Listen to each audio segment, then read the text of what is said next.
السلام علیکم ورحمۃ اللہ وبرکاتہ۔ الحمد للہ وکفیٰ وسلام علی عبادہ الذین اصطفیٰ۔ اشہد ان لا الہ الا اللہ وحدہ لا شریک لہ واشہد ان محمدا عبدہ ورسولہ صلی اللہ علیہ وآلہ وسلم۔ اللہم صلی علی محمد وعلی آل محمد کما صلیت علی ابراہیم وعلی آل ابراہیم انک حمید مجید۔ اللہم بارک علی محمد وعلی آل محمد کما بارکت علی ابراہیم وعلی آل ابراہیم انک حمید مجید۔ اما بعد فاعوذ باللہ السمیع العلیم من الشیطان الرجیم من ہمزہ ونفخہ ونفثہ۔ بسم اللہ الرحمن الرحیم۔ اتی امر اللہ فلا تستعجلوہ سبحانہ وتعالی عما یشرکون۔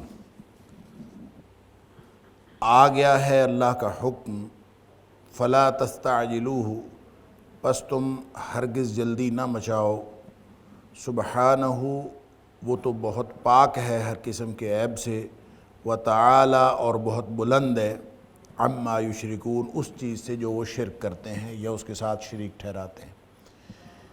سورۃ النحل سے آج کے سبق کا آغاز ہو رہا ہے، اس کی پہلی آیت سے۔ اللہ کے فضل اور اس کی توفیق سے ہم نے گزشتہ پروگرام میں سورۃ الحجر مکمل کر لی تھی اللہ کے فضل سے۔ اللہ تعالی ہم سب کی طرف سے قبول فرمائے۔ سورۃ النحل، لفظ نحل کا معنی شہد کی مکھی ہے۔ اللہ کریم نے شہد کا ذکر کیا ہے اور شہد کو بطور نعمت ذکر کیا، اور اس کو پھر اس کی جو بنانے کا طریقہ ہے اور بنانے کی جو وجہ اور سبب ہے شہد کی مکھی، اس کا ذکر کیا ہے۔ اس لیے اس سورت کا نام، چونکہ اس کا ذکر آیا ہے، اس لیے سورت کا نام سورۃ النحل رکھ دیا۔ اور یہ بات آپ کو معلوم ہے کہ سورتوں کے جو نام ہیں یہ ٹائٹلز ہیں، ٹاپکس نہیں ہیں، یعنی عناوین ہیں، موضوعات نہیں ہیں۔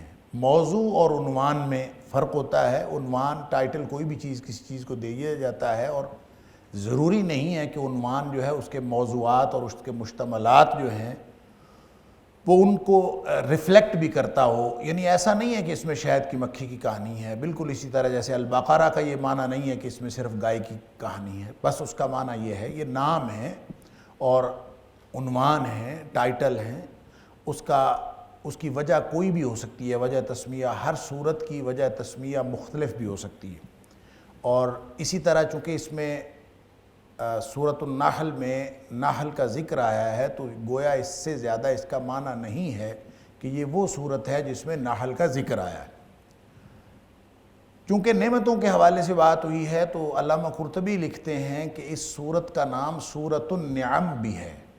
سورۃ النعم یعنی نعمت کی جمع ہے نعم، تو النعم یعنی ساری کی ساری نعمتیں۔ اس کی وجہ یہ ہے کہ اس میں اللہ تعالیٰ نے اس صورت کے اندر اپنی نعمتوں کا ذکر کر کے توحید کا اثبات فرمایا، یعنی توحید کی طرف راغب کرنے کے لیے اللہ تعالیٰ نے مختلف نعمتوں کا ذکر کیا ہے۔ اور مختلف نعمتوں کا ذکر جب کبھی استدلال کے طور پر کیا جاتا ہے تو اسی علم کو شاہ ولی اللہ علیہ الرحمہ نے الفوز الکبیر کے اندر تذکیر بآلاء اللہ کہا ہے۔ آلاء الون کی جمع ہے، آلاء کا معنی بھی اللہ کی نعمتیں ہیں، اور جیسا کہ سورہ الرحمن کے اندر بار بار ذکر ہوا کہ فَبِأَيِّ آلَاءِ رَبِّكُمَا تُكَذِّبَانِ، کہ تم اپنے رب کی کون کون سی نعمتوں کو جھٹلاؤ گے۔ تو اللہ کی نعمتوں کا ذکر ہوا، تو تذکیر بآلاء اللہ، کہ اللہ کی نعمتوں کا ذکر کر کے اس کے ذریعے سے یاد دہانی کروانا، یہ قرآن کا ایک مستقل علم ہے۔ تو کہا جا سکتا ہے کہ سورۃ النحل جو ہے وہ تذکیر بآلاء اللہ کی ایک بہت ہی عمدہ مثالوں میں سے ایک مثال ہے۔ وہ صورتیں جس کے اندر تذکیر بآلاء اللہ کو اور اس مضمون کو بیان کیا گیا ہے، ان مضامین میں سے یا ان صورتوں میں سے سورۃ النحل بھی ایک نمایاں صورت ہے سورہ الرحمن وغیرہ کے علاوہ۔ لیکن اس کا آغاز بڑا عجیب و غریب ہوا ہے، اتی امر اللہ، آ گیا اللہ کا حکم، بڑا اچانک اور ایک مطلب ایک ابرپٹلی جیسے کہتے ہیں نا کہ فوراً کسی چیز کا آغاز ہو گیا، تو اس کا مطلب ہے کوئی خاص ماحول ہے، خاص پس منظر ہے اس کا۔ اور اس صورت کا جو زمانہ نزول ہے بالاتفاق یہ مکی صورت ہے، اور مکی دور میں بھی جو آخری دور ہے، مکی دور کا بالکل آخر، وہ اس کا زمانہ نزول ہے۔ اس کی بعض آیات کے بارے میں مفسرین نے کہا ہے کہ یہ مدنی بھی ہیں۔ حضرت ابن عباس رضی اللہ تعالیٰ عنہ سے ایک قول منقول ہے کہ 3 آیات اس کی مدنی ہیں، لیکن اس میں بہرحال اس صورت کے اندر ہجرت کا ذکر ہے، ہجرت کی طرف اشارہ ہے، مثال کے طور پر آیت نمبر 41 کے اندر، اسی طرح آگے جا کے آیت نمبر 110 کے اندر کچھ احکام دیے گئے ہیں، کچھ تلقین کی گئی ہے، کچھ تسلی دی گئی ہے۔ تو یہ جس طرح کے مضامین اس میں بیان ہوئے ہیں، لگتا یوں ہے کہ یہ بالکل اس دور کے ساتھ تعلق رکھتی ہے کہ ہجرت کی تیاریاں ہو رہی ہیں اور ریاست مدینہ کے قیام کے لیے بھی کچھ احکام دیے جا رہے ہیں۔ لہذا یہ اگرچہ بغیر تمہید کے ایک تنبیہ سے اس کا آغاز ہوتا ہے، لیکن مضامین کے اندر وہ جامعیت موجود ہے کہ جو تشدد کے اس دور کا اظہار بھی ہوتا ہے، تشدد کے اس دور کا اظہار بھی کرتے ہیں یہ مضامین کہ جب اہل ایمان کے اوپر تشدد روا رکھا جاتا تھا۔ پھر اس میں منکرین جو تھے اور خاص طور پہ کفار مکہ، ان کے جو اعتراضات تھے مشرکین کے، ان اعتراضات کا جائزہ بھی لیا گیا ہے اور اس کے جوابات بھی دیے گئے ہیں، اور ساتھ ہی ساتھ ایک طویل طریقہ اختیار کیا گیا ہے، طویل اسلوب اختیار کیا گیا ہے توحید کو ثابت کرنے کے لیے اور شرک کا رد کرنے کے لیے۔ لہٰذا ہم بڑے آرام سے کہہ دیتے ہیں کہ اس کے جو پہلی 89 آیات ہیں، آیت نمبر 1 سے لے کر آیت نمبر 89 تک، 89 تک، یہ ٹوٹل آیات اس کی 128 ہیں، اور اس میں سے یہ جو 89 آیات ہیں 1 سے لے کر 89 تک، 89 تک، یہ آیات 2 مضامین ساتھ ساتھ چلتے ہیں۔ ایک ہے توحید کو ثابت کرنے کا مضمون اور دوسرا ہے شرک کو رد کرنے کا۔ لہٰذا اثبات توحید اور رد شرک یہ بالکل ساتھ ساتھ چلتا ہے، لیکن اس میں جو اسلوب اختیار کیا گیا ہے ان دونوں مضامین کو ظاہر کرنے کے لیے یا ان دونوں مقاصد کو حاصل کرنے کے لیے، اس میں آفاق و انفس یعنی جتنی ارد گرد پھیلی ہوئی کائنات ہے اس سے دلائل دیے گئے ہیں، اور جو مختلف وجود اس دنیا میں اس دھرتی پر چل رہے ہیں جن کو انسان خوب پہچانتا ہے، ان کو بطور استدلال پیش کیا گیا ہے توحید کے اس بات کے لیے اور شرک کے رد کے لیے۔ اور یہ وہی بات ہے جو میں پہلے عرض کر چکا ہوں کہ تذکیر بآلاء اللہ ہے۔ اسی طرح جو مشرکین کی اور منکرین نبوت اور منکرین توحید کے جو اعتراضات ہیں اور ان کی جو کٹ حجتیاں ہیں اس کا جواب بھی دیا گیا ہے، اور جو وہ باطل کے اوپر اور اپنے غلط عقائد کے اوپر اصرار کر رہے ہیں اور اسی پہ ڈٹے ہوئے ہیں، اس کو خاص نام دیا ہے اللہ نے یہاں ان آیات کے اندر، اور وہ نام دیا ہے ان کی اس کیفیت کو، اس انکار کی کیفیت کو، اس ہٹ دھرمی کی کیفیت کو استکبار کا نام دیا ہے۔ یہ مستکبرین ہیں یا متکبرین ہیں، اور متکبرین کا کیا انجام ہونے والا ہے یہ بھی بتایا ہے، اور اس کے برے نتائج سے ڈرایا گیا ہے، دھمکی دی گئی ہے، انذار کیا گیا ہے۔ تو یہ آیت نمبر 1 سے لے کر 89 تک یہ مضامین ساتھ ساتھ چلتے ہیں جن کو ہم عمومی طور پر اثبات توحید اور رد شرک کہہ سکتے ہیں۔ آیت نمبر 90 سے لے کر آیت نمبر 119 تک کا جو حصہ ہے اس سورت کا، اس میں کچھ احکام دیے گئے ہیں، کچھ اخلاقی معیار بتایا گیا ہے مسلمانوں کو، اور جیسا کہ آیت نمبر 90 جو ہے جہاں سے یہ حصہ شروع ہوتا ہے مضامین کا، آیت نمبر 90 کو آپ یوں کہہ لیجئے کہ جس کو آیت احسان بھی کہتے ہیں، جس کو تقوی کی جامع آیت کہتے ہیں، کہ اس کے اندر اللہ نے تقوی جمع کر دیا، بڑی معروف آیت ہے۔ ان اللہ یامر بالعدل والاحسان وایتاء ذی القربى وینہی عن الفحشاء والمنکر والبغی۔ تو یہ گویا یہاں جو احکام دیے گئے ہیں ایک شاندار اور بہترین اور پاکیزہ معاشرے کی تشکیل کے لیے اور اس کی تشکیل کی بنیادیں رکھنے کے لیے جن چیزوں کی ضرورت ہے وہاں اللہ تعالیٰ نے ان کا ایک ہی آیت کے اندر اللہ تعالیٰ نے جامع طور پر اس کا اظہار فرما دیا ہے۔ اور اگرچہ مکی صورت ہے لیکن گویا مدنی ریاست کی بنیاد رکھنے اور پاکیزہ مدنی معاشرے کی تشکیل کی بنیاد کی طرف رہنمائی دی جا رہی ہے۔ یوں اس میں معیار بھی بتایا گیا ہے، اور پھر حلال و حرام، حالانکہ حلال و حرام کا جو معاملہ ہے یہ خالصتاً وہ شرعی احکام ہیں کہ جو مدنی معاشرہ قائم ہو جانے کے بعد دیے گئے۔ ہم دیکھتے ہیں کہ سورۃ المائدہ کے اندر، سورۃ البقرہ کے اندر حلال و حرام کی آیات ہیں، لیکن سورۃ البقرہ کی آیت نمبر 173 اور سورۃ المائدہ کی آیت نمبر 3 جو کہ حلال و حرام سے متعلق احکام رکھتی ہیں، بالکل اس سے ملتی جلتی ایک آیت جو ہے آیت نمبر 115 سورۃ النحل کے اندر موجود ہے۔ یہ مکی آیت، لیکن حلال و حرام کا وہ حکم جو مدنی آیات کا خاصہ ہے وہ اس کے اندر دیا گیا۔ حالانکہ احکام ہم کہہ دیتے ہیں جب ہم مکی اور مدنی صورتوں کی خصوصیات کا جائزہ لیتے ہیں تو یہ بات بالعموم مشہور ہے کہ مکی صورتیں ہیں، مکی صورتوں کے اندر احکام کی بات نہیں کی گئی، مدنی صورتوں کے اندر احکام کی بات کی گئی ہے۔ اب حلال و حرام ان بنیادی احکام میں سے ہے جو مدنی صورتوں کا خاصہ ہے، لیکن اس سورۃ النحل کے اندر آیت نمبر 115 کے اندر اس کا ذکر بھی ہے۔ اسی طرح جو دعوت و تبلیغ ہے، اسلام کی جو اشاعت ہے، اس کے لیے جو تقاضے ہیں بنیادی اور جو معیار ہے اس کا ذکر بھی اس میں کیا گیا ہے، اور وہ بالکل سورت کے اختتام پہ جا کے ادعو الی سبیل ربک بالحکمت والموعظۃ الحسنہ، جو دعوت نبوی کے جو شاندار جو حکمت عملی ہے وہ بھی بتائی گئی ہے۔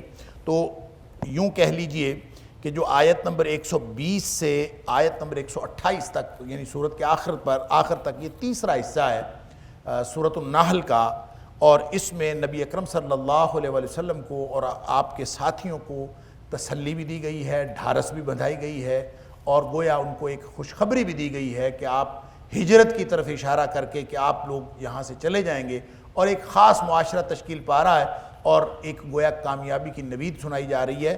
لیکن کس طرح کا رویہ آپ نے رکھنا ہے باطل کے مقابلے میں، اس رویے کو ایک حکمت عملی کی شکل میں بتایا گیا۔ آپ نے یہ کام کرنا ہے، یعنی لوگ آپ کی مخالفت کر رہے ہیں، آپ نے دین کی دعوت کا کام جاری رکھنا ہے، لوگ جو ہیں وہ آپ سے دشمنی کر رہے ہیں، آپ نے دین کی دعوت کا کام جاری رکھنا ہے۔ تو گویا یہ ایک ایسی صورت ہے کہ جس میں صرف جو ارد گرد کی پھیلی ہوئی کائنات یا آفاق و انفس کے صرف دلائل نہیں دیے گئے، بلکہ اس میں ایک شاندار حکمت عملی مسلمانوں کو دی گئی ہے اور نبی اکرم صلی اللہ علیہ وسلم کو دی گئی ہے، جو پھر بعد میں بنیاد بنی، آپ کہہ لیجئے کہ مدنی معاشرے کی تشکیل کی اور اس پاکیزہ معاشرے کی تشکیل کی۔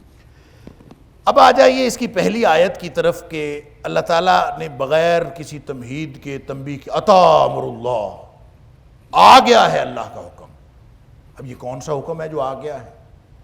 اور عطا ماضی ہے، یاتی اس کا مضارع ہے، اور معلوم ہے ہم سب کو کہ مستقبل کی بات ہو یا حال کی بات ہو تو عربی میں مضارع کے ذریعے سے اس کو ظاہر کیا جاتا ہے۔ ماضی کا مطلب تو گزرا ہوا ہے، عطا امر اللہ، آ گیا ہے اللہ کو۔ کون سا حکم جو آ گیا ہے یا آ چکا ہے؟ فلا تستعجلوا، پس جلدی نہ مچاؤ، جلدی نہ کرو۔ استعجال عجلت سے ہے، ہم اردو میں استعمال کرتے ہیں، اور جب اس کے ساتھ کسی بھی کلمے کے ساتھ یا کسی بھی مادے کے ساتھ الف سین تے لگ جاتا ہے تو اس میں طلب کے معنی پائے جاتے ہیں کہ کوئی مانگ رہا ہو، کوئی طلب کر رہا ہو۔ تو اس فلا تستعجلوہ کا معنی یہ ہوگا کہ پس تم جلدی نہ مانگو، جلدی نہ مچاؤ، اس لیے میں نے ترجمہ اس کا کیا ہے کہ بس تم جلدی نہ مچاؤ۔ سبحانہ، وہ پاک ہے اللہ، وتعالی، اور وہ بلند ہے، عما یشرکون، اس چیز سے جو وہ شرک کرتے ہیں۔ تو یہ جو اللہ کا حکم آ گیا ہے، اس سے مراد کیا ہے؟ اس سے مراد کوئی اللہ کا حکم ایسا بھی ہو سکتا ہے کہ جس میں کوئی عذاب ہو، کوئی عذاب کی بات ہو، اور اس سے مراد قیامت بھی ہو سکتا ہے۔ تو مفسرین نے دونوں معنی لیے ہیں اس سے مراد قیامت بھی ہو سکتا ہے، اس سے مراد عذاب بھی ہو سکتا ہے۔ لیکن ایک بات سمجھ میں آتی ہے کہ تھی کوئی ایسی بات جس کے لیے کفار مکہ جلدی مچا رہے تھے، چاہے وہ عذاب ہے اور چاہے وہ قیامت ہے، لیکن وہ جلدی میں چاہ رہے تھے۔ اور پھر جب وہ نہیں آ رہی تھی یا نہیں آ رہا تھا، جس کو بھی وہ جس جلدی میں چاہ رہے تھے، تو اس کو وہ نبی اکرم صلی اللہ علیہ وآلہ وسلم کی عدم صداقت کا ثبوت سمجھ رہے تھے۔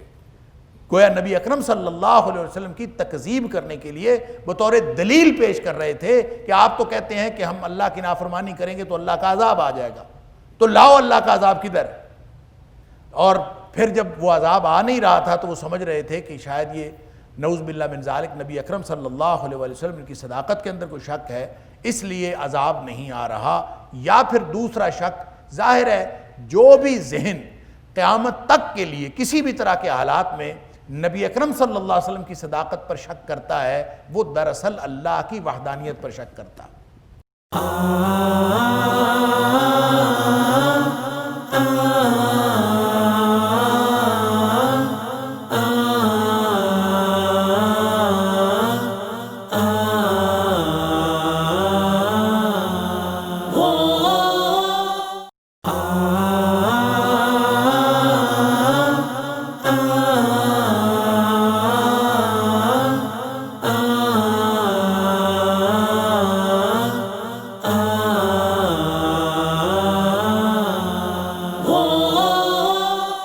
لہٰذا اللہ کی توحید پر شک کرنے اور نبی اکرم صلی اللہ علیہ وسلم کی رسالت پر شک کرنے میں کوئی فرق نہیں۔ جو نبی اکرم صلی اللہ علیہ وسلم کی رسالت کے بارے میں متردد ہوگا تو اس کا کبھی بھی عقیدہ توحید بھی درست نہیں ہو سکتا۔ یہ غلط فہمی ہے ہماری کہ ایک عقیدہ جو ہے وہ کسی کا خراب ہو تو دوسرا عقیدہ تو صحیح ہے۔ یعنی ہمارے ہاں ایک گمراہ فرقے کے بارے میں کہا جاتا ہے کہ توحید ان کی بڑی اچھی۔ یہ غلط فہمی ذہنوں سے نکال دیجئے۔ جو رسالت کو نہیں مانتا وہ کبھی توحید کو ماننے والا ہو ہی نہیں سکتا۔ اور اگر آپ کو یہ لگے کہ وہ توحید کو مان رہا ہے تو آپ سمجھ لیجئے کہ وہ دھوکہ دے رہا ہے، اور وہ دھوکہ دے رہا ہے۔ اور دوسری بات یہ ہے کہ اگر اس کا جتنا بھی اچھا عقیدہ ہو وہ ناقابل اعتبار۔ ایمان ایک کل ہے، عقیدہ ایک کل ہے، اس کے کسی ایک جز کا انکار بھی پورے کل کا انکار سمجھا جائے گا۔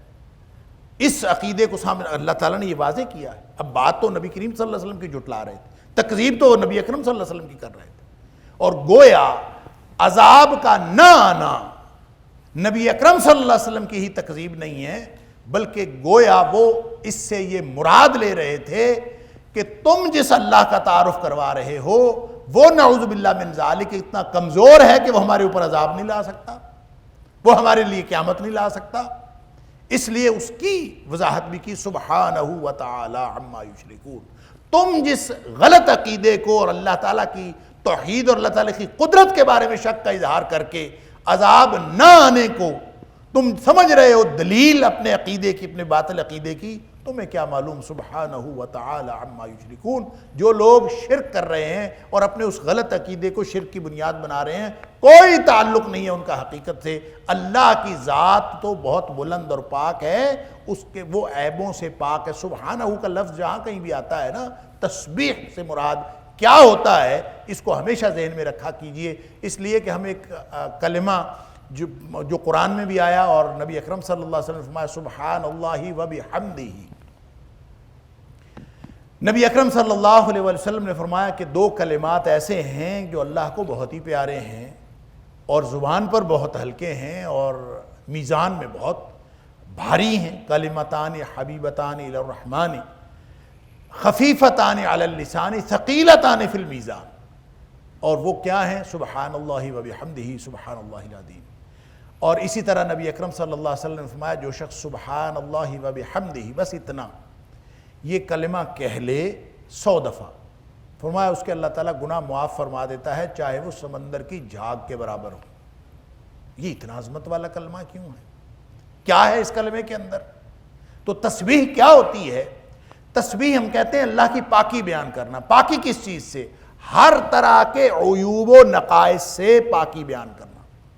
لہذا اگر کوئی اللہ کے بارے میں کسی شک کا اظہار کر رہا ہے، اللہ کی وحدانیت کے بارے میں یا اللہ کی قدرت کاملہ کے بارے میں اس کو کوئی شک ہے، یا جو زمانے میں یا دنیا میں یا مادی دنیا میں وقوع پذیر ہونے والے واقعات کو وہ اللہ تعالیٰ کی قدرت کاملہ کے اندر کسی شک و شبہ کی بنیاد بنا رہا ہے، تو اس کے مقابلے میں تسبیح ہے، سبحانہ، وہ تو پاک ہے۔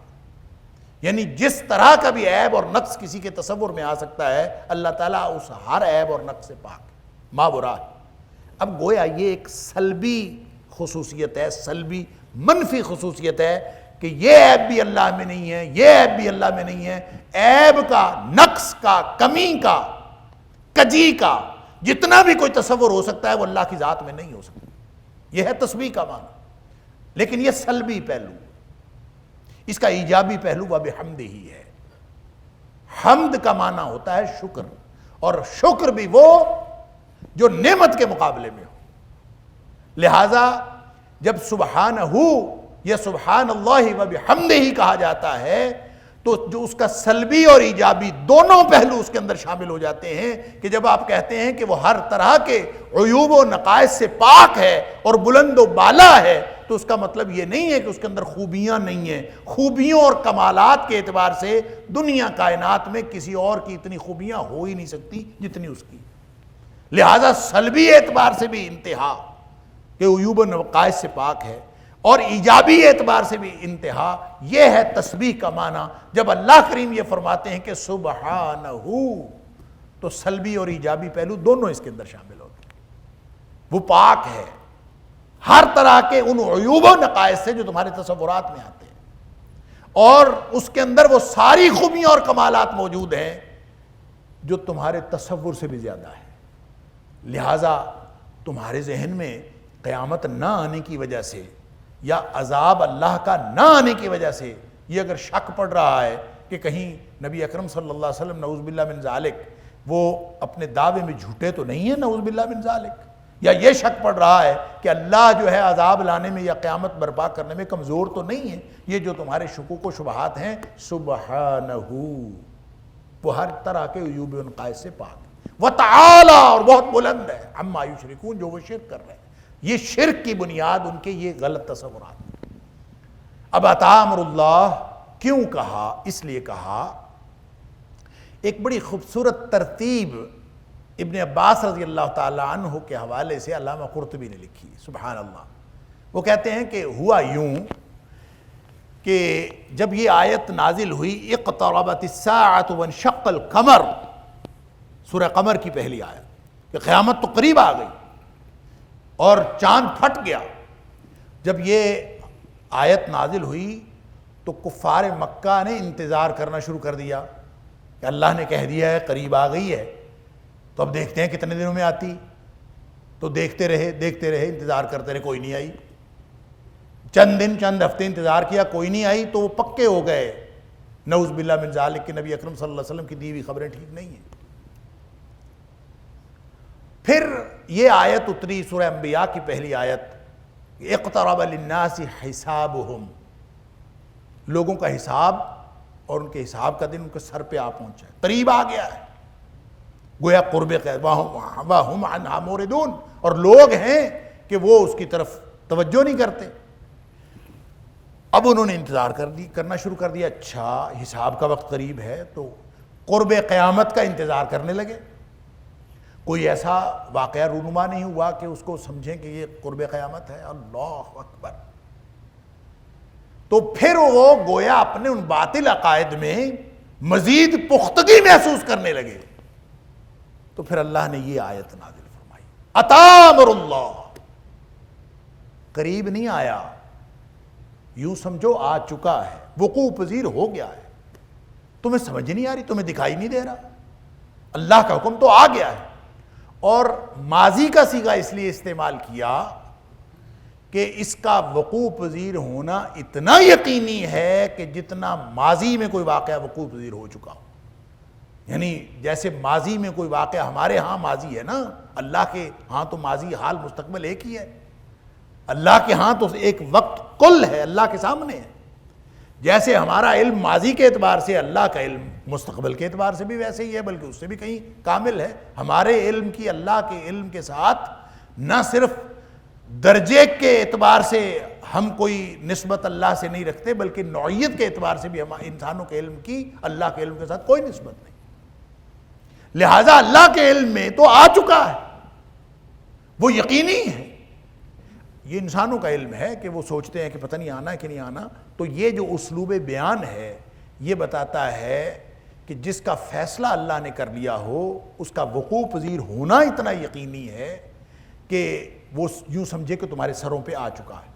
لہٰذا قرآن جہاں بھی کہیں مستقبل کے حوالے سے ماضی کا صیغہ استعمال کرتا ہے، قاتلہم اللہ، اللہ نے مار دیا ان کو، قتل کر دیا، یہ اصل میں پھٹکار کے لیے، مرے ہوتے نہیں زندہ پھرتے ہیں ظاہر، لیکن ان کے اوپر لعنت ہو گئی. یا جو بھی مستقبل کی بات ہوتی ہے اس کے بارے میں جب قرآن ماضی کا صیغہ استعمال کرتا ہے تو اس کا معنی یہ ہوتا ہے کہ یہ وہ امر ہے جو جس کا وقوع پذیر ہونا یقینی. لہٰذا وہ قیامت یا وہ عذاب جس کے بارے میں ان کا خیال یہ ہے کہ پتہ نہیں آئے گا کہ نہیں آئے گا، اللہ تعالیٰ یہ ارشاد فرما رہا ہے کہ اس کا وقوع پذیر ہونا اس قدر یقینی ہے کہ جیسے یہ ہو چکا. یعنی آپ بھی اور ہم اپنے معمولات میں ہم کمزور انسان بھی، جن کے ہر عمل کے اندر اس کا نتیجہ کبھی یقینی نہیں ہوتا.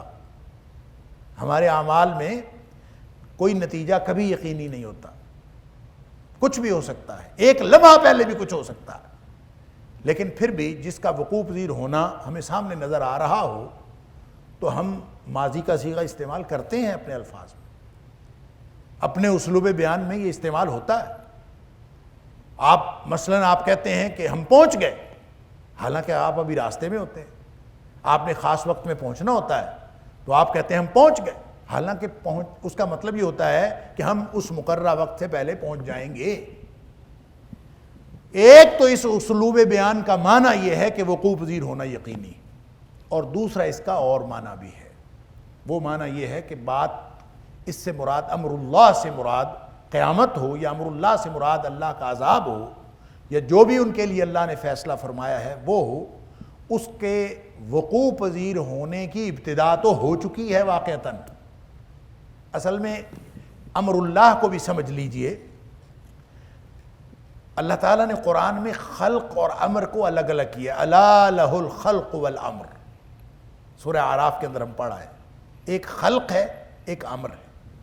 خلق کا تعلق مادی دنیا کے ساتھ، یہ جو مادی دنیا ہے جس میں واقعات وقوع پذیر ہوتے ہیں، ایک وقت لگتا ہے، ایک تدریج ہوتی ہے، ایک سیکوینس بنتا ہے، اور اسباب پے در پے جڑتے چلے جاتے ہیں، پھر جا کے کوئی واقعہ وقوع پذیر ہوتا ہے. بعض اوقات اس پہ چند گھنٹے لگتے ہیں، بعض اوقات چند دن لگتے ہیں، بعض اوقات چند مہینے، اور بعض اوقات چند سال لگ جاتے ہیں چیزیں وقوع پذیر ہوتے ہوتے. یہ خلق کا معاملہ اللہ تعالیٰ نے ایک خاص تدریج کے ساتھ پیدا فرما دیا.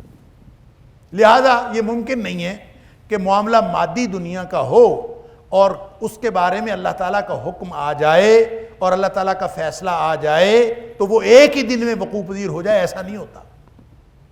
یعنی اگر حضرت ابراہیم علیہ السلام کو بیٹے کی بشارت دے دی کہ اللہ نے تمہیں بیٹا دے دیا ہے، یا اگر حضرت زکریا علیہ السلام کو بیٹے کی بشارت دے دی تو اس کے لیے وہ پروسیس تو مکمل ہوگا. حالانکہ اللہ تعالیٰ اس بات پر قادر ہے کہ وہ کسی کی گود میں لا کے بیٹا بٹھا دے، یہ اللہ اس بات پر قادر ہے. لیکن خلق کے معاملے میں جس کا تعلق مادی کائنات کے ساتھ ہے، اس کے معاملے میں وہ اس نے جو تدریج کا اور جو طبی قوانین کا ایک طریقہ، ایک اسلوب اپنایا ہے، وہ اسی کو ملحوظ رکھتا ہے. لہذا بشارت ہو گئی، بیٹا مل جائے گا، اس کا مطلب یہ نہیں ہے کہ ابھی بیٹا آ کے گود میں پڑ گیا، نہیں، اس کا وہ پورا پروسیس جو مادی رکھا ہے وہ پورا ہوگا. لیکن امر اس سے مختلف ہے.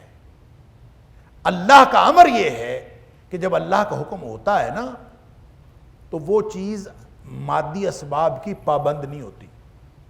اللہ اکبر، لہ الخلق والامر، مخلوق بھی اس کی، حکم بھی اسی کا. اور جب اللہ کا حکم آ جاتا ہے نا، ہم بار بار پڑھتے ہیں قرآن میں، انما امرہ، اس کا حکم کیا ہے؟ اذا اراد شیئا، جب وہ کسی چیز کا ارادہ کرتا ہے نا، بس وہ یہ کہتا ہے کن فیکون، وہ ہو جاتی ہے. وہ کہتا ہے ہو جا اور وہ فوراً ہو جاتی ہے. اللہ اکبر.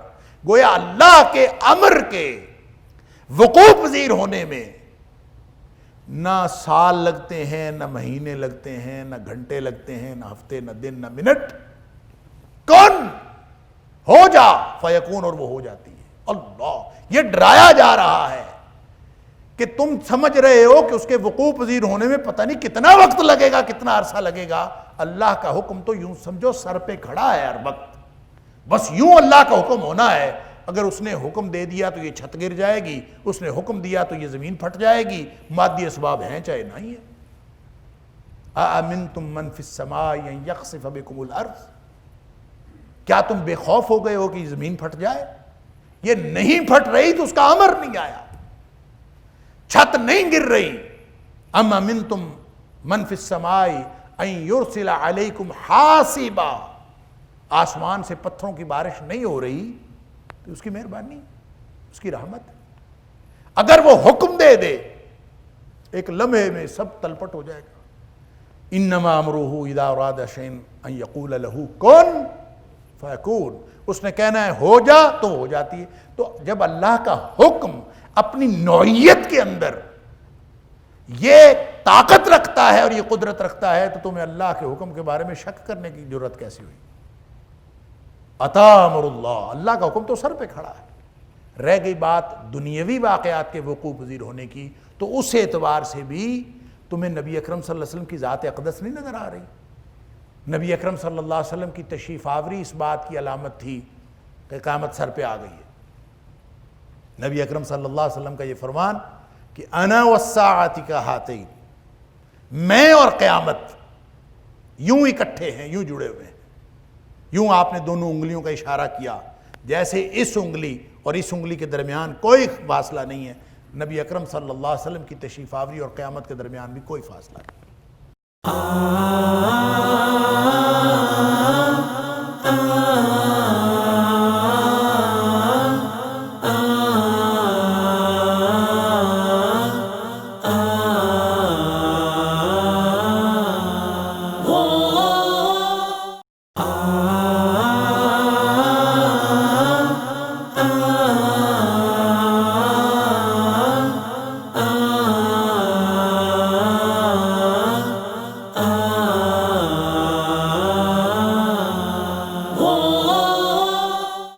اب گویا قیامت آیا چاہتی ہے، تو آپ ان دو تین پہلوؤں سے جب بھی دیکھیں گے تو یہ اصل میں ایک ایسی شاندار تنبیہ ہے، ایک زبردست قسم کا انذار ہے، اور بغیر تمہید کے تنبیہ ہے. عطا امر اللہ، اللہ کا حکم تو ہر وقت سر پہ کھڑا ہے. اللہ نے کن کہہ دیا تو یہ پورا نظام بگڑ جائے گا، یہ زمین و آسمان سب ختم ہو جائیں گے. اور جب قیامت آنی ہے نا تو اس کے بارے میں جو قرآن بغتتاً کہتا ہے نا، اچانک آنی ہے، تو اس کا مطلب ہے اس کے سیکوینس نہیں ہے، کوئی لمبا چوڑا سیکوینس نہیں ہوگا. جب اللہ نے حکم دے دینا ہے وہ اللہ کا حکم ہے، اور جو ہی اللہ کا حکم آ گیا سارے معاملات، پھر وہ کوئی چیز اس کے سامنے ٹکتی نہیں ہے. یہ پوری کائنات اللہ کے حکم سے چل رہی ہے. جو مادی کائنات کا جو نظام بنا ہے طبعی قوانین کا، وہ بھی اللہ کے امر کا پابند ہے، اور جب اللہ کا حکم آ جائے تو پھر کوئی چیز نہیں ٹکتی. تو یہ ہے معنی عطا امر اللہ کا کہ آ گیا ہے اللہ کا حکم. اللہ اکبر. اب اللہ کا حکم آ گیا ہے. نبی اکرم صلی اللہ علیہ وسلم تشریف فرما ہے. آپ کے اور قیامت کے درمیان نہ تو کوئی اور نبی ہوگا، نہ ہی نبی اکرم صلی اللہ علیہ وسلم کے بعد اور قیامت کے درمیان، آپ کی نبوت اور قیامت کے درمیان کوئی فاصلہ ہے.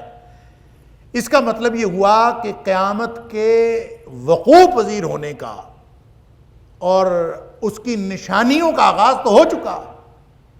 جیسے اللہ تعالیٰ نے سورہ محمد کے اندر فرمایا کہ هل ينظرون الا الساعة ان تأتيهم بغتة، کیا یہ انتظار کر رہے ہیں کہ قیامت ان کے اوپر اچانک آ جائے؟ اس نے تو اچانک ہی آنا ہے. لیکن وہ تو جب آئے گی تو پھر تو وہ اچانک ہی آئے گی. فقد جاء اشراطها، اس کی نشانیاں البتہ آ گئی ہیں. اور فَأَنَّا لَهُمْ إِذَا جَاءَتْهُمْ ذِكْرَاهُمْ، جب قیامت آئے گی تو پھر اس وقت نصیحت پکڑنے کا کوئی فائدہ نہیں ہے. نصیحت اب پکڑو. اب نبی اکرم صلی اللہ علیہ وسلم کے سامنے تشریف فرمائیں اور نبی اکرم صلی اللہ علیہ وسلم کی دیگر احادیث میں بھی آپ نے جہاں نشانیوں کا ذکر کیا نا، قیامت کی نشانیوں کا، تو اس میں نبی اکرم صلی اللہ علیہ وسلم نے اپنی رسالت اور اپنی نبوت کا بھی بطور نشانی ذکر کیا۔ یا پھر ایک حدیث کے اندر نبی اکرم صلی اللہ علیہ وسلم نے اپنی وفات کو موتی آپ نے فرمایا 6 باتوں کو گن لینا قیامت سے پہلے، 6 نشانیوں کو، اس میں جو سب سے پہلی آپ نے نشانی بیان فرمائی، آپ نے فرمایا موتی، وہ میری وفات ہے، جب میں اس دنیا سے چلا جاؤں گا تو پھر سمجھ لیجئے کہ قیامت آ گئی۔ تو نبی اکرم صلی اللہ علیہ وسلم کی تشریف آوری ہی قیامت کی نشانی ہے۔ فلا تستعجلوہ، گویا جو اقتربت الساعۃ وانشق القمر کے جواب میں جو انہوں نے پھر بھی انتظار کر رہے تھے کہ کب آئے گی کب آئے گی کب آئے گی، نہیں آئی، تو پھر انہوں نے اور طرح سے سوچنا شروع کر دیا۔ اور اقترب للناس حسابہم، اس کے بارے میں بھی جب وہ انتظار کرتے رہے اور نہیں آئی تو پھر انہوں نے دوسرا رویہ اختیار کر لیا۔ تو اللہ تعالیٰ فرمایا فلا تستعجلوہ، اللہ کا حکم تو سر پہ کھڑا ہے، یہ تمہاری کیلکولیشن سے نہیں آتا، لہذا جلدی نہ مچاؤ، یہ جلدی مطالبہ نہ کرو، بلکہ اس مہلت سے فائدہ اٹھا لو، یہ جو تھوڑی سی مہلت ملی ہوئی ہے اس سے فائدہ اٹھا۔ فلا تستعجلوہ، اس کے اندر اس بات کی یعنی تنبیہ، انذار موجود ہے کہ تم بجائے اس کو جلدی مانگنے کے اس مہلت سے فائدہ اٹھاؤ۔ لہذا مہلت ملی ہوئی ہو تو خواہ کسی ایسے واقعے کا مطالبہ کرنا یا ایسے ٹارگٹ کا مطالبہ کرنا جو ابھی دور ہے، یہ قرآنی مصلحتوں کے خلاف ہے اور شریعت کی مصلحتوں کے خلاف ہے۔ آپ کو اگر مہلت ملی ہے اس سے فائدہ اٹھائیں، اللہ تعالیٰ نے آپ کو زندگی دی ہے اس سے فائدہ اٹھائیں۔ لوگ جو ہیں دنیا کی مشکلات سے تنگ آ کر پریشان ہونا شروع ہو جاتے ہیں کہ موت آنی ہے تو کب آنی ہے، کب مطلب لوگ بعض اوقات موت مانگنا شروع کر دیتے ہیں۔ اللہ اکبر۔ تو نبی اکرم صلی اللہ علیہ وسلم نے فرمایا اب تو دنیا میں ایسا بھی ہے کہ لوگ جو ہیں وہ خود سے موت قبول کر لیتے ہیں، ڈیتھ پارلر بھی بنے ہوئے ہیں مغربی دنیا میں، اور لوگ جو ہیں وہ خود سے وہ زہر کا ٹیکہ لگوا کر یا کسی طرح سے اپنی موت لے لیتے ہیں۔ یہ شرعی مصلحتوں کے خلاف۔ جتنی مہلت مل جائے، جتنا وقت مل جائے، اس کو غنیمت سمجھو۔ نبی اکرم صلی اللہ علیہ وسلم نے فرمایا کہ اگر کسی شخص کو یہ خیال آئے کہ میری موت آ جائے تو وہ یہ دعا کیا کرے کہ اللہم احینی ما کان حیاتا خیرا لی، اللہ مجھے اس وقت تک زندہ رکھ جب تک زندگی میرے لیے بہتر ہے، اور مجھے اس وقت مجھے فوت کرنا جب فوت ہونا یا موت میرے لیے بہتر ہو۔ بس یہ دعا کر دیا کرو، اللہ جب میرے لیے بہت بہتر ہو تو مجھے لے جانا، جب تک زندگی بہتر ہے مجھے زندگی عطا فرما۔ خواہ اس مہلت کو ختم کرنے کا مطالبہ نہیں کرنا چاہیے۔ فلا تستعجلوا، کسی بھی ایسی چیز کا، اس لیے کہ جو مہلت اللہ نے دی ہے اس سے فائدہ اٹھاؤ۔ سبحانہ وتعالی عما یشرکون، وہ پاک ہے ان ساری چیزوں سے جو تمہارے شکوک و شبہات پیدا ہو رہے ہیں، ان سب سے پاک ہے۔ ينزل الملائکۃ بالروح من امرہ علی من یشاء من عبادہ، وہ نازل کرتا ہے فرشتوں کو بالروح، روح کے ساتھ، من امرہ اپنے حکم سے، علی من یشاء من عبادہ جس پر چاہتا ہے اپنے بندوں میں سے، انذروا، اور مقصد ان کا بھیجنے کا یہ ہوتا ہے کہ تم ڈراؤ، انہو یہ کہ وہ لا الہ، اس کے علاوہ کوئی حقیقی معبود نہیں ہے، الا انا، سوائے میرے، فاتقون، پس تم مجھ ہی سے ڈرو۔ یہ حکم دے کے وہ اپنے بندوں کو روح کے ساتھ بھیجتا ہے۔ اب یہ روح کیا ہے اور بھیجتا کس کو ہے؟ فرشتوں کو بھیجتا ہے۔ فرشتوں کو عباد بھی کہہ دیا اور علی من یشاء من عبادہ بھی کہہ دیا کہ اپنے بندوں میں سے جس کو چاہتا ہے اس کے ساتھ پاس فرشتے بھیجتا ہے۔ تو اس سے مراد کیا ہے؟ یقیناً اس سے مراد وحی ہے، بالروح سے مراد کیا ہے؟ وحی ہے۔ لہٰذا اس کا ترجمہ اکثر بلکہ تقریباً تمام مترجمین اور مفسرین نے یہی کیا ہے کہ ینزل الملائکۃ بالروح، کہ وہ فرشتوں کو بھیجتا ہے وحی کے ساتھ، وحی دے کے بھیجتا ہے، من امرہ ہی اپنے حکم سے، علی من یشاء من عبادہ ہر اس شخص پر جس پر وہ چاہتا ہے اپنے بندوں میں سے، ان انذروا یہ کہ تم ڈراؤ انہ لا الہ الا انا فاتقون کہ میرے علاوہ کوئی حقیقی معبود نہیں ہے بس تم مجھ سے ڈرو دنیا والوں سے نہ ڈرو. یہ پیغام دے کے وہ اپنے بندوں کو بھیجتا ہے جس کو چاہتا ہے. اور پیغام کیا ہے؟ اس کو روح کہا گیا. اب یہ جو لفظ روح ہے یہ قرآن حکیم میں کوئی 22-23 دفعہ استعمال ہوا.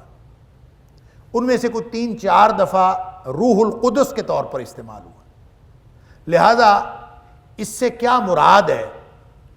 بعض نے تو کہا کہ روح سے مراد کوئی روح القدس مثلا اس سے مراد جبریل فرشتہ، اور روح الامین کا ذکر بھی آتا ہے، نازل بہ الروح الامین. اور ظاہر ہے کہ وہ روح الامین تو خود قرآن نے کہا کہ روح الامین سے مراد جبریل امین ہے، کیونکہ ایک جگہ تو یہ فرمایا نازل بہ الروح الامین علی قلبک لتکون من المنذرین، اور سورہ بقرہ میں فرمایا کہ فإنہ نزل علی قلبہ کہ اس نے اللہ کے حکم سے اللہ کے رسول صلی اللہ علیہ وسلم کے دل پر نازل کیا. تو جبریل علیہ السلام کا بالکل واضح تذکرہ ہو گیا سورہ بقرہ کے اندر. تو اس کا مطلب یہ ہوا کہ روح الامین سے مراد تو جبریل علیہ السلام. حضرت عیسیٰ علیہ السلام کے حوالے سے بھی جب جہاں ذکر آیا وَأَيَّدَهُ بِرُوحِ الْقُدُسِ اس کی مدد کی روح القدس کے ساتھ، تو اس سے مراد بھی ہم لیتے ہیں کہ جبریل امین ہے روح القدس سے. اور عیسائیوں نے جو ٹرینٹی کا تصور دیا ہے، جو تثلیث کا تصور بنایا ہے، اس میں ایک تو تثلیث میں اللہ کی ذات اور اس میں شامل کیا ہے نعوذ باللہ من ذالک حضرت عیسیٰ علیہ السلام کو، اور تیسری حضرت مریم کو شامل کیا، یہ ٹرینٹی. اور ایک ٹرینٹی انہوں نے یہ بنائی ہے کہ اللہ کی ذات اور حضرت عیسیٰ علیہ السلام کے علاوہ حضرت مریم علیہ السلام کی بجائے انہوں نے تیسرا روح کو شامل کیا، روح القدس کو. لیکن اس روح القدس کے بارے میں سپرٹ کہہ کے اس کے بارے میں ایسا ایک گورکھ دھندا تصور پیش کیا ہے کہ خود عیسائی واضح نہیں ہے کہ روح القدس سے کیا مراد ہے. اور اس میں پھر بعض مسلمانوں نے بھی ان کے زیر اثر روح کے بارے میں اور روح القدس کے بارے میں مختلف قسم کے شکوک و شبہات اور مغالطے پیدا کرنے کی کوشش کی ہے، حالانکہ یہ بالکل درست نہیں. روح ہو یا روح القدس ہو، اور اللہ تعالیٰ نے یہاں جو بالروح فرمایا کہ اپنے فرشتوں کو بھیجتا ہے، اور اکثر مفسرین نے میں نے عرض کیا کہ انہوں نے اس سے مراد وحی لی ہے. اس کی وجہ یہ ہے کہ قرآن نے کذالک اوحینا الیک روحا من امرنا، قرآن نے خود اس کی وضاحت کی ہے کہ ہم نے جو وحی کی اوحینا الیک روحا من امرنا، ہم نے اپنے حکم سے روح نازل کی. تو اللہ نے کیا نازل کیا ہے؟ وحی نازل کیا ہے. تو اس کا مطلب تو وحی ہے. قرآن نے جب خود تفسیر کر دی تو تفسیر کا سب سے بڑا سورس کیا ہے؟ تفسیر کا سب سے بڑا سورس قرآن خود ہے. القرآن یفسر بعضہ بعضا، قرآن اپنے ایک حصے کی تفسیر دوسرے حصے کے ساتھ کر دیتا ہے. لہٰذا سورہ شورى کی اس آیت نمبر 52 کے ذریعے یہ بات پتہ چل گئی کہ روح سے مراد وحی یا نبوت جو اللہ نے نبیوں کو عطا فرمایا ہے وہی. بعض لوگوں نے کہا کہ نہیں، یہ وحی کے علاوہ بھی اللہ نے نبیوں کو کچھ دیا ہے، کوئی الہامی کوئی چیز دی ہے، کوئی الہامی توانائی دی ہے، کوئی الہیاتی توانائی ہے، کوئی الوہی قوت ہے. وہ جو اللہ نے نبیوں کو عطا کی اس سے مراد وہ ہے ينزل الملائکۃ بالروح من امرہ علی من یشاء، کہ وہ اپنے حکم سے بندوں کو وہ عطا کر دیتا ہے. اور وَكَذَلِكَ أَوْحَيْنَا إِلَيْكَ رُوحًا مِّنْ أَمْرِنَا سے مراد بھی وہی ہے. اللہ اکبر. اسی طرح سورۃ المومن کے اندر اللہ تعالیٰ فرماتا ہے یلقی الروح من امرہ علی من یشاء من عبادہ، وہ ڈالتا ہے روح کو جس پر چاہتا ہے اپنے بندوں میں سے. تو یہ روح سے مراد پھر انہوں نے کہا اس سے مراد کوئی الہیاتی یا الوہی کوئی توانائی ہے جو اللہ تعالیٰ دیتا ہے. بات یہ ہے کہ جب اللہ کا قرآن ایک اصطلاح استعمال کر کے اس سے مجسم روح مراد لے رہا ہو، یعنی روح القدس جبریل امین ایک نورانی جسم ہے، ایک نورانی پرسنالٹی ہے، اور اس پرسنالٹی کو مراد لے رہا ہو، تو ہمیں کیا حق پہنچتا ہے کہ ہم کہیں کہ نہیں، اس سے مراد وہ نہیں ہے، اس سے مراد کوئی اور چیز ہے۔ پھر اللہ نے وحی کیا کی ہے؟ قرآن وحی کیا ہے، اور جب وحی کی بات ہو گئی تو ہمیں واضح ہو جانا چاہیے کہ اس سے مراد قرآن ہے۔ لیکن ایک بات جو ان سارے مفاہیم میں کامن ہے وہ یہ ہے کہ جو بھی اللہ اپنے بندوں پر یعنی نبیوں پر نازل کرتا ہے اس کا تعلق مادی دنیا سے نہیں ہے، بلکہ اس کا تعلق روحانی دنیا سے ہے اور عالم ارواح سے ہے، یا ما فوق الفطرت ما فوق الکائنات ہے، یا اس مادے سے ماورائی طاقت ہے، کوئی اللہ تعالیٰ آسمانی نقطہ کوئی دے دیتا ہے۔ لوگ بھی تو سوال کرتے تھے نا، ایک روح وہ بھی ہے جو انسانوں کے اندر ہے، ہم کہتے ہیں روح نکل جاتی ہے، تو روح کے بارے میں سوال کرتے ہیں۔ آگے آ رہا ہے سورہ بنی اسرائیل کے اندر، یسألونک بالروح، یسألونک عن الروح، آپ سے روح کے بارے میں سوال پوچھتے ہیں، تو آپ کہہ دیجئے قل الروح من امر ربی، آپ کہہ دیجئے جو روح ہے نا وہ اصل میں رب کے حکم سے ہے۔